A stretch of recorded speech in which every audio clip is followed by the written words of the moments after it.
My name is Kelsey overall. I'm from Tennessee, and I'm a sophomore at Campbellsville. I had no idea what to even look for in college. I'm a first generation student, so none of my family has gone to college, so it's pretty on my own. Coming into college, I was nothing like I am now. Like in high school, I was just so socially anxious that I wouldn't talk to anybody. I had 2 close friends and that was it. And so then coming here and getting out of my comfort zone, and I was on my own, so I had to make community because there was nobody here. I made friends with one specific group of friends, and one of those girls really helped me get out of my comfort zone and just made me feel like myself. And then joined a Bible study group that Molly had asked me to join. The Lord used that to just completely flip me upside down. My walk with Christ has grown times 10, so it's just been really neat to see how I've grown and matured since I've been here, and I'm only a sophomore. It's pretty cool that different professors are invested in where your future is and where you're heading, and the best way to go there and where God is ultimately leading us, and just encouraging us in our personal walks with Christ.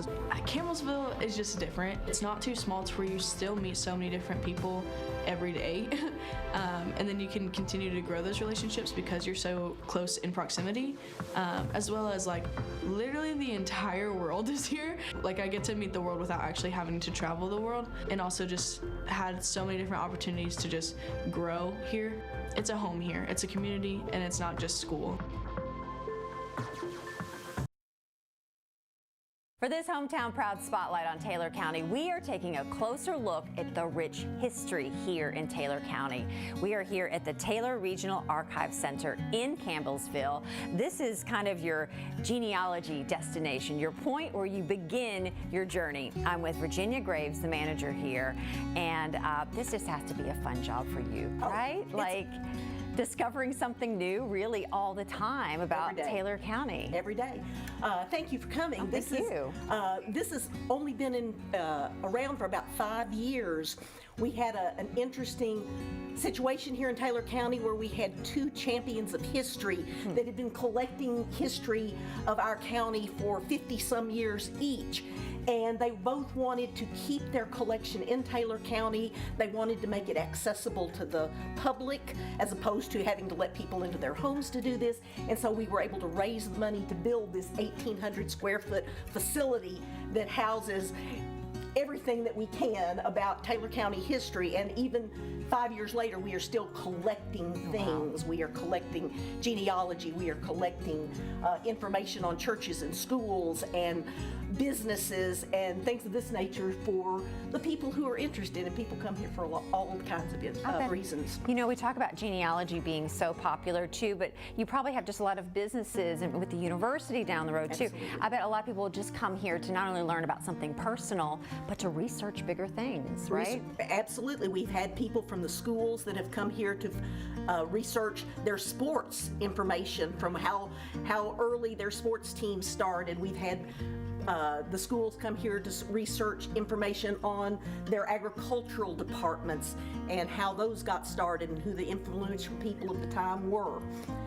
So yeah, we get people here for a lot of reasons, looking for deeds, looking for old homes, looking for cemeteries, looking for all kinds of things, but mostly genealogy. Give us kind of the scope of what you have here, so people will know when they come, what can they research? Absolutely. Barbara Wright's passion for 50+ years was genealogy. She was a professional genealogist, and when we took her collection, we took everything back here, and we have about 4,000 surname files of people who have lived in this county. So if you, as opposed to just having to go and start from scratch from records of the county, you can actually go to a file that has your family surname, pull it out, and see everything that we've got pertaining to that family. So that was one. Then we had Betty Jane Gorin, who had collected everything else about Taylor County history, going back to even when we were part of Greene County. Her Civil War collection, her information that, again, she collected about events in the communities and the churches and the movers and shakers of the area, the events that happened here. She authored a book on the history of Taylor County. And so we, again, continue to collect all of this information, and people come here and look for that as well. Virginia, thank you for showing us around. Thank you for coming. Just a short walk from the Taylor Regional Archive Center is the Heaston House. I'm with Patty Evans, the co-president, and I feel like we're completing our little historical tour. Only a short walk. This is wonderful. Yeah, this house is really cool. It was first built in 1823, and it's set on the old Greensburg Road, which was in the way of the building of Green River Plaza. They were going to actually push the house into landfill in order to fill it in for the construction. When did you all discover, oh wow, this is really significant? Betty Jane Gorin, history teacher, had been taking pictures of this house on Old Greensburg Road for many, many years. But then when Green River Plaza started to be built, they were going to push the house in. And one of her students, she told one of her students, let's do an archaeological dig before we lose this site.